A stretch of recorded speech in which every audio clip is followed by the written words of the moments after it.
já que ela é diferente, qualquer coisa que acontecer aqui não precisa nem editar, porque é diferente. Seja a Mariana rindo de nervoso, seja a gente conversando. Então vamos fazer uma coisa diferente.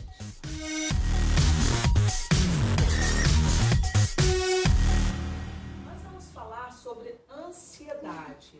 Porque a ansiedade, todo mundo tem falado que a ansiedade é o mal do século. Mas se pensar bem, depois que Adão e Eva foram expulsos do Jardim do Éden, todo o trecho da Bíblia vai ter alguma parte que fala de ansiedade.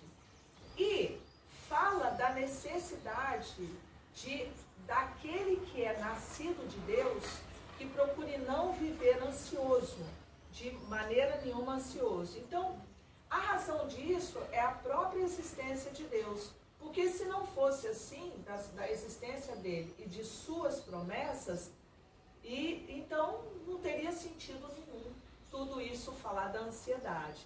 E o curioso que nós vamos falar é do capítulo 4, de 6 a 9 de Filipenses. Essa carta foi escrita por Paulo, e é muito curioso que ele escreveu essa carta enquanto esteve na prisão.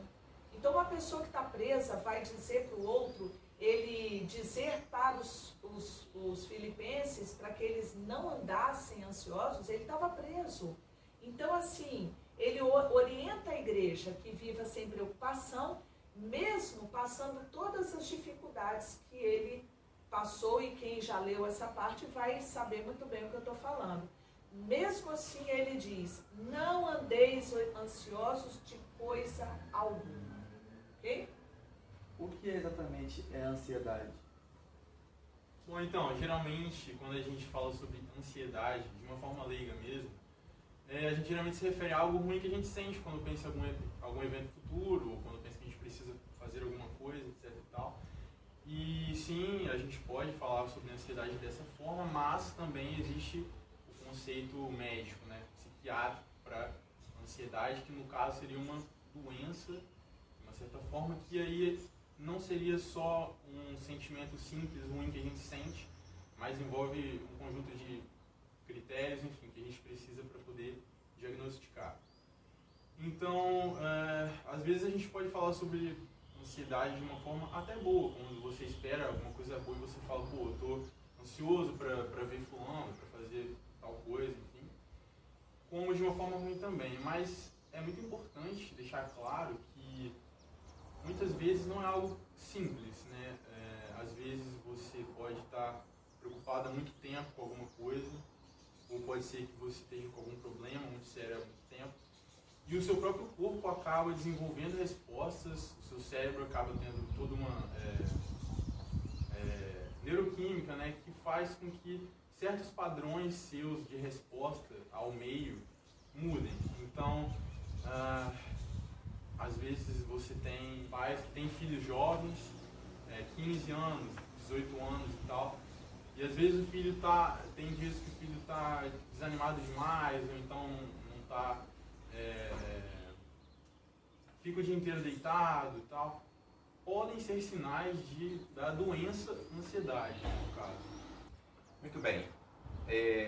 Uma das coisas relacionadas à própria origem da palavra ansiedade, né, que vem do grego, é a questão da divisão. Então, a pessoa que é ansiosa, ela se encontra dividida, a sua mente é dividida. E isso faz com que ela não tenha coesão nos seus pensamentos, das suas ações, né? É como se tivesse forças puxando para várias direções distintas, e desta maneira a pessoa não consegue ser eficaz naquilo que ela se propõe a realizar, né? Isso quer dizer que ela não vai conseguir dormir bem, também ela não consegue focar no trabalho, no estudo, portanto ela não vai ser produtiva, ela acaba comprometendo as suas relações, né, porque ela fica nessa divisão interna, a sua comunicação também é afetada, e em última análise, ela perde a sua capacidade de focar, né, numa única coisa a cada momento e conseguir ser bem sucedido naquilo. Por essa razão que o apóstolo Paulo, ele dá essa instrução para nós, né? Não andeis ansiosos de coisa alguma, né? Isso quer dizer que nenhuma dimensão da nossa vida humana deveria causar ansiedade em nós. Aí a gente pode citar eventual preocupação com relação à perda de emprego, relacionamentos que foram rompidos, né, perda de relacionamentos, que são coisas que acontecem, que estão sujeitos, mas que, numa perspectiva bíblica, não deveria causar ansiedade para nós. Senão o versículo que ele fala, né, não faria nenhum sentido. Então, seria interessante saber, a ansiedade é pecado? Essa é uma pergunta tão difícil de ser respondida, porque, como o Rodrigo falou, tem pessoas que ficam tristões, podem até entrar em depressão em função de uma ansiedade. Tem pessoas, é uma doença, ela está no CID, não é? que é onde estão relacionados alguns transtornos, que chama transtorno de ansiedade generalizada, e elas podem até mesmo, algumas vezes, ser uma questão genética. Isso está em alguns artigos, e como ele colocou, tem ansiedades que são realmente uma questão de transtorno. Mas, como o Rodrigo explicou, falando até de outra forma, você é nato do ser humano. A ansiedade, ela é natural no ser humano. Ela é uma questão de sobrevivência, ela é vital. Porque muitas vezes eu vou dar o exemplo de onde eu tirei, se você está andando numa rua escura e você está sozinha e ouve algum passo, você começa a sentir medo. Você começa, o seu batimento cardíaco, ele acelera, você começa a suar e aí a adrenalina é uma resposta fisiológica. A adrenalina vem porque é uma questão de luta ou fuga. Ou você fica para lutar ou você foge. Então, a ansiedade, ela existe no mundo animal. No mundo animal. Nós precisamos dela para a sobrevivência. No entanto, nem tudo é só nato. Algumas ansiedades são como diz aqui. Por exemplo, ela é natural e tudo mais, mas ela foi um mandamento, porque se está na Bíblia, não andeis ansiosos de coisa alguma, é um mandamento. Se eu não obedeço a esse mandamento, eu estou transgredindo um mandamento de Deus. Então, assim, é muito importante que a gente entenda que a ansiedade, ela vai se tornar pecado quando você deixa de cumprir esse mandamento no sentido de entrega, que nós vamos ver um pouquinho mais à frente. Então, quando eu li essa passagem bíblica, eu, pessoalmente, interpretei não como um mandamento em si, e sim como uma orientação, né? Porque às vezes a gente pensa muito sobre as coisas, a gente se preocupa demais, quando o problema é esse, entendeu? O problema é que muitas vezes a gente não precisa pensar sobre o que a gente vai vestir, ou o que a gente vai comer, porque Deus sabe disso. E por a gente pensar muito nisso, a gente acaba desenvolvendo ansiedade. Então, quando você já chega num ponto onde você está ansioso, você está doente por causa de muitas coisas, enfim, não é mais tão simples, entende? Mas a Bíblia está escrita de uma só forma e existem maneiras de você interpretar o que está escrito. Eu acho que não é tão fácil você dizer que alguém peca por estar ansioso, porque não é como se isso fosse uma escolha voluntária. Mas sim, tem muita coisa que a gente pode fazer ou pode evitar fazer. E sim, cabe a nós escolher fazer ou não fazer. E se a gente não segue essas orientações, a gente pode acabar sim tendo problemas em função disso. A gente peca primeiro e depois acaba desenvolvendo ansiedade e outras coisas. Mas então, depois de tudo que vocês falaram, eu queria saber o que nós, como cristãos, devemos fazer para não vivermos ansiosos. Bom, essa é realmente uma receita, né, que o próprio apóstolo Paulo nos disse.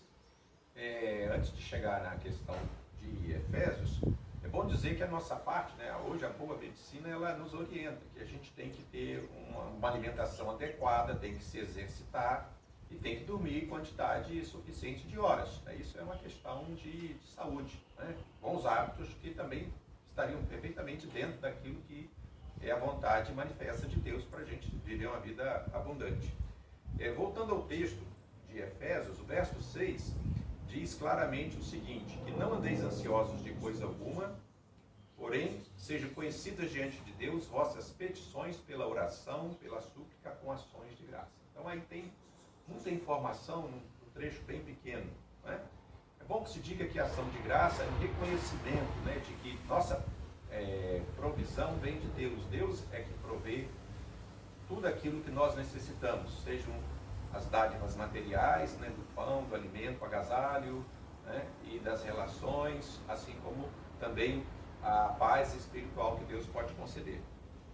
Pois bem, depois diz em seguida que a paz de Deus, que excede todo entendimento, que a dimensão humana não consegue de fato capturar essa paz, guardará o vosso coração e a vossa mente em Cristo Jesus. É bom que se diga que coração representa emoções, a mente quer dizer a razão, o discernimento, não é? E dessa maneira nós temos condições de avaliar, né, que essa paz é poderosa o bastante para nos guardar de todas essas questões que estão sendo abordadas aqui.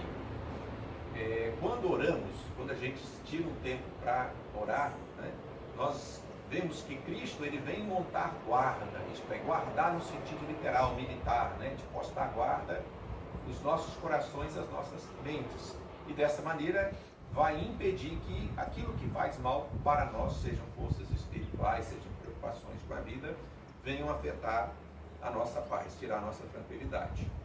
Assim, a nossa ansiedade acaba refletindo também uma ausência, ou quantidade, ou ausência, né, ou falta de termos significativos de uma vida de oração, de busca da presença de Deus. Outro ponto que também esse texto nos diz é a questão dos bons pensamentos, né? Que nós devemos fazer o esforço consciente de ocupar nossa mente com aquilo que é bom.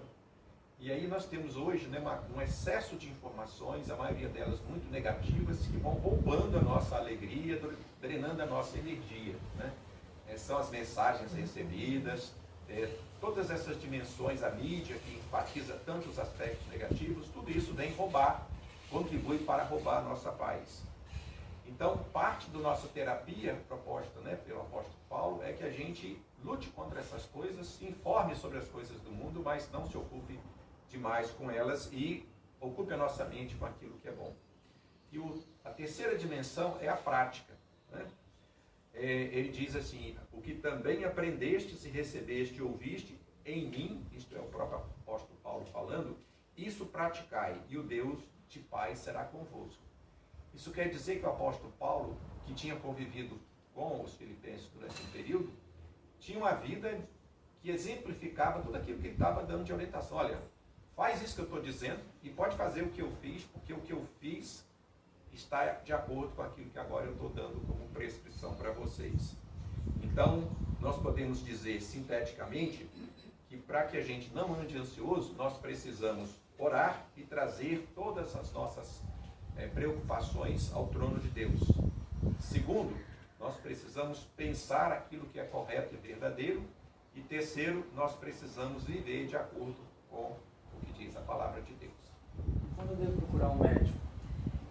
Quando é que você deve procurar um médico? Na verdade, antes de procurar um médico, você deve fazer uma reflexão sobre você mesmo. Entende? Como ele diz aqui, por exemplo, devemos fazer uma análise das nossas vidas e sinceramente perguntar se essa ansiedade, se essa inquietação que nos aflige não são resultado do fato, né, de nós não fazermos, colocarmos diante de Deus as três coisas que nós já falamos, que foi orar, encher a mente com coisas boas, tudo que é bom, tudo que é agradável, que tem boa fama. Eu gosto de ler isso, mas direitinho, gente. Eu acho essa parte maravilhosa, que acabou não sendo lida, os bons pensamentos. Quanto ao mais, irmãos, tudo que é verdadeiro, tudo que é honesto, tudo que é justo, tudo que é puro, tudo que é amável, tudo que é de boa fama, se alguma virtude há, e se algum louvor existe, seja isso que ocupe o vosso pensamento. Então, às vezes andamos ansiosos, pegando até o exemplo do autor, que ele diz assim, por exemplo, será que eu vou ser demitida? Será que eu vou perder meu emprego? E quando o Gilberto morrer, que ali fala que eu mato ele primeiro, tá vendo? E quando o Gilberto morrer, como é que eu vou ficar? Eu vou ficar sozinha? E se eu morrer primeiro, será que ele vai ficar bem, vai ficar sozinho? As mulheres devem estar pensando aí, mas o que vai acontecer? E se meus filhos acontecer isso, não acontecer aquilo? Então a gente vai enchendo a mente de coisas ruins, isso nos traz ansiedade. Como é que eu vou estar amanhã? Será que eu vou estar empregada até o final do ano? Então ele diz que eu devo me abster de pensamentos assim e pensar no que é bom, no que é agradável, que tem louvor, que seja isso tudo que ocupe o meu pensamento. E aí, só para eu terminar, ele diz que antes então de procurar um médico, eu tenho que fazer essa reflexão. Será que eu não estou ansiosa porque eu estou escolhendo ver coisas ruins, assistir notícias ruins? Quanta gente parou de ver a história do Covid, ou da Covid, né? Por quê? Porque fazia mal, então causava ansiedade. Então, será que eu estou, as perguntas, será que eu estou orando como eu deveria e tenho uma vida de gratidão? Outra pergunta, será que eu estou enchendo a minha mente de coisas que não edificam? Será que eu não estou praticando, será que eu realmente estou praticando a sua palavra, ou seja, eu estou vivendo de acordo com a palavra de Deus? Se eu tiver dúvida de alguma dessas coisas, então se eu estou ansiosa, pode ser porque eu não estou orando, pode ser porque eu não estou enchendo a mente de coisas que edificam, e pode ser porque eu não estou praticando a palavra de Deus e nem vivendo de acordo com ela. Como eu tinha falado antes, a ansiedade, doença, pode ter várias causas, no caso. E se a causa para a ansiedade for supostamente porque você ou alguém que é próximo a você pensa em coisas ruins o tempo todo, etc., a Bíblia, do meu ponto de vista, ela é extremamente sábia quando ela diz para não só você não pensar sobre essas coisas ruins, mas também para você pensar em coisas boas, tá? Que são coisas verdadeiras, honestas e tal, mas eu até colocaria de uma outra forma, porque quando você só pensa que não pode pensar em uma coisa, você não tem como fazer isso. Sempre que você pensa que você não pode pensar, você já pensa naquilo, entendeu? Você precisa trocar o que se passa na sua mente por outro tipo de coisa, entendeu? E quando a Bíblia diz para você pensar em coisas boas, etc., eu interpreto como, cara, você mudar um pouco, inclusive, certos paradigmas que você tem na vida, rever prioridades e tal. E caso mesmo assim você não esteja conseguindo resolver o problema, pode ser então o caso de buscar um médico, inclusive porque podem existir outras causas para essa ansiedade. Inclusive eu já vi muitos casos de adultos que quando eram crianças foram abusados de alguma forma, ou que perderam pai ou mãe, e que depois ficaram adultos e tiveram problemas com ansiedade ou outros problemas e precisaram de algum remédio para resolver, etc. Então cada caso é um caso. A gente aborda um tema de uma forma muito genérica e ampla, o que é uma coisa boa, mas pode ser que não abrange todos os casos, entendeu? Então existem exceções às regras e às vezes sim, você precisa de uma ajuda, de ajuda médica.